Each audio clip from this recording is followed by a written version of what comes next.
ॐ ब्रह्मक्षत्राय विद्महे क्षत्रियान्ताय च धीमहि तन्नो रामः प्रचोदयात्। ॐ जाम्बग्न्याय विद्महे महावीराय धीमहि तन्नो परशुरामः प्रचोदयात्। ॐ राम राम ॐ राम राम परशुहस्ताय नमः। जप ध्यान करके दशांश हवन के द्वारा समस्त दुखों को दूर रखें। जय श्री कृष्ण मेरे परमात्मी जनों, कृष्ण आस्था प्रमीला चैनल पर आपका हार्दिक स्वागत करती हूँ। भगवान विष्णु के दशावतार में छठे अवतार भगवान परशुराम का माना जाता है। अस्त्र शस्त्र के ज्ञाता परमदानी परशुराम जी को महादेव द्वारा परशु अस्त्र प्रदान किया गया था। भगवान गजानन को भी एक दंत करने वाले भगवान परशुराम ही थे। आइए महावीर भगवान परशुराम के बारे में जानते हैं। मार्कंडेय जी कहते हैं कि नर्मदा के उत्तर तट पर कपिला संगम के बाद में वैतुर्य के पश्चिम भाग में नर्मदापुर नामक एक स्थान था। वहां पर बहुत से देवर्षि, महर्षि, राजर्षि, तपस्वी तथा व्यवसायी लोग निवास करते थे। नर्मदापुर के निवासियों में से एक जमदग्नि मुनि भी थे जो सदा शिव भक्ति में तत्पर रहते थे।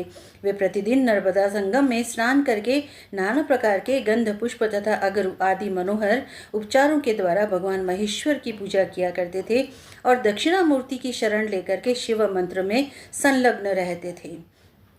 देवादिदेव महेश्वर ने प्रत्यक्ष दर्शन देकर के एक बार कहा कि ब्राह्मण, मैं तुम्हारी भक्ति से प्रसन्न हूँ तथा तुम्हारे रुद्र जप से भी संतुष्ट हूँ। जमदग्नि बोले कि परमेश्वर, मुझे होम और यज्ञ क्रिया के लिए कामधेनु प्रदान कीजिए, क्योंकि धर्म, कर्म और शुभ अनुष्ठान के लिए, शिव पूजा और तर्पण के लिए, देव कार्य और पितृ कार्यों की सिद्धि के लिए गौओं को ही अत्यंत पवित्र माना गया है। महादेव जी ने कहा, महाभाग, तुम्हें समस्त कामनाओं की सिद्धि के लिए यह कामधेनु दी जा रही है। ऐसा करके महादेव जी वहीं अंतर्ध्यान हो गए। जमदग्नि मुनि जिन जिन कामनाओं के लिए कामधेनु से याचना करते थे वे सब उन्हें प्राप्त होती थी। अब वे सोने के पात्र में भांति भांति के मनोवांछित भोज्य पदार्थ परोस करके सहस्त्रों ऋषियों को प्रतिदिन इच्छानुसार भोजन कराते थे। माननीय महर्षि और देवता लोग भी मुनिवर जमदग्नि के आश्रम पर आकर के उनकी कीर्ति बढ़ाने लगे।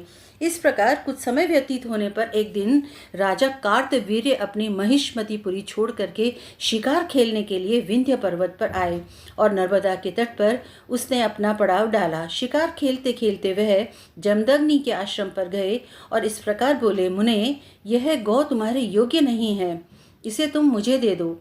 कार्तवीर्य की बात सुनकर के मुनिवर जमदग्नि बहुत देर तक सोच विचार में पड़े रहे। उन्हें कुछ भी उत्तर न देते देख राजा ने मुनि को मरवा दिया, हत्या करवा दी उनकी, और स्वयं उनकी कामधेनु को बलपूर्वक हर करके ले जाने लगा। जब वह आश्रम से बाहर निकला तब उस होम धेनु पर कोड़ों की मार पड़ने लगी। बार बार ताड़ित होने पर गौ ने शाप देते हुए कहा कि अरे ओ नृपाधम, रेणुका नंदन परशुराम तेरे समस्त कुल का संहार कर डालेंगे। इस प्रकार शाप देकर के कामधेनु पुनः स्वर्ग को चली गई। उस समय लोगों में महान हाहाकार मच गया।